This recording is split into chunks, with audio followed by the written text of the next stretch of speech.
Siapa sih di sini yang suka bingung dan juga kadang ngerasa stres gitu ya waktu mikirin dan juga mengelola keuangan?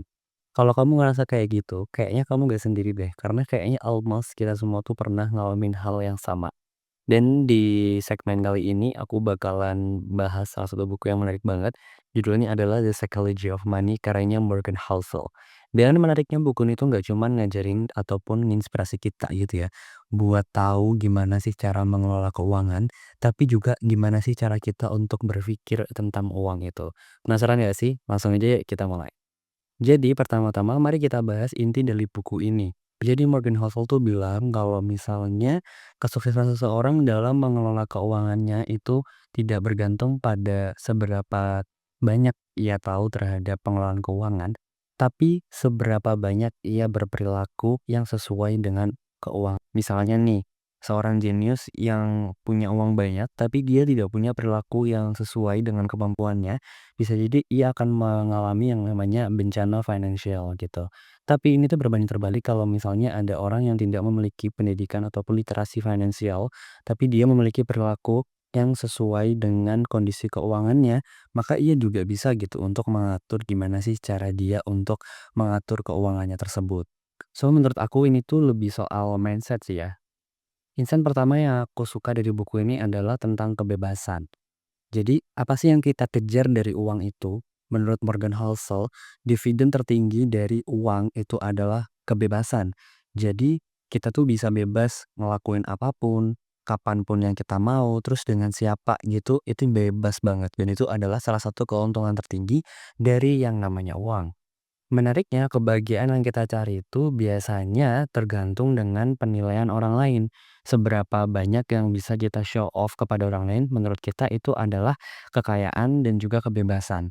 Padahal yang namanya kebebasan itu adalah melakukan apa yang kita mau dan juga melakukan apa saja sih yang kita pengen gitu loh. Jadi kayak nggak tergantung sama orang lain. Insight kedua yang aku suka dari buku ini adalah tentang perspektif dan juga perencanaan keuangan. Kita pasti sering banget dong kayak dengar nasihat ataupun saran untuk merencanakan keuangan jangka panjang. Dan itu memang benar sih. Tapi di sini Morgan juga ngingetin kalau misalnya dunia itu akan senantiasa berubah dan kita juga pastinya akan berubah. Keinginan dan kebutuhan kita saat ini tentunya nggak akan sama dong dengan keinginan dan kebutuhan kita di 5 sampai 10 tahun mendatang. Makanya penting banget untuk kita tetap fleksibel dan juga realistis dalam menyusun rencana keuangan. Jangan terlalu ekstrim deh, karena kalau misalnya kita terlalu ekstrim sama rencana kita, itu tuh justru malah bikin kita nyesel di kemudian hari. Nah, insight ketiga yang menurut aku super penting ini adalah bahwa keputusan tentang keuangan itu tuh nggak terjadi di spreadsheet, tapi terjadi di kehidupan nyata. Morgan bilang nih kalau misalnya banyak banget orang yang membuat keputusan financial dalam hidupnya itu di meja makan atau di ruang rapat, bukan di table-table Excel. Jadi keputusan keuangan itu memang sering banget dipengaruhi sama yang namanya karakter, terus kemudian ego, kemudian kebanggaan atas diri kita, bahkan hingga tekanan sosial dari luar. So penting banget sih untuk punya yang namanya pemahaman dan juga kesadaran diri tentang apa sih yang sebenarnya kita butuhkan, bukan cuman tentang apa yang kita pengen nih. Buku ini juga dipenuhi dengan cerita-cerita pendek yang cukup menggugah ya, dan pastinya menambah wawasan. Nah, salah satu cerita yang paling aku ingat itu adalah tentang pentingnya menabung. Kenapa sih? Karena bahkan menabung itu walaupun kita nggak punya tujuan tertentu untuk uang tabungan tersebut, itu tuh tetap penting gitu.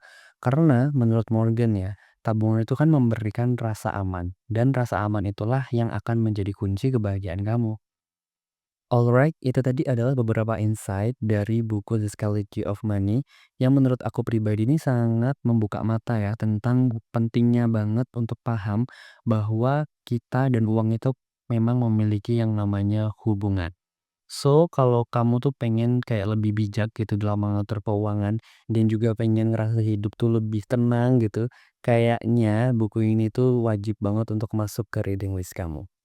Kalau kalian suka dengan video ini, jangan lupa ya untuk like, comment, dan juga subscribe. Dan misalnya kalian pengen aku bahas buku apa lagi, boleh banget untuk drop jawaban kamu juga di kolom komen. See you in the next video and thank you.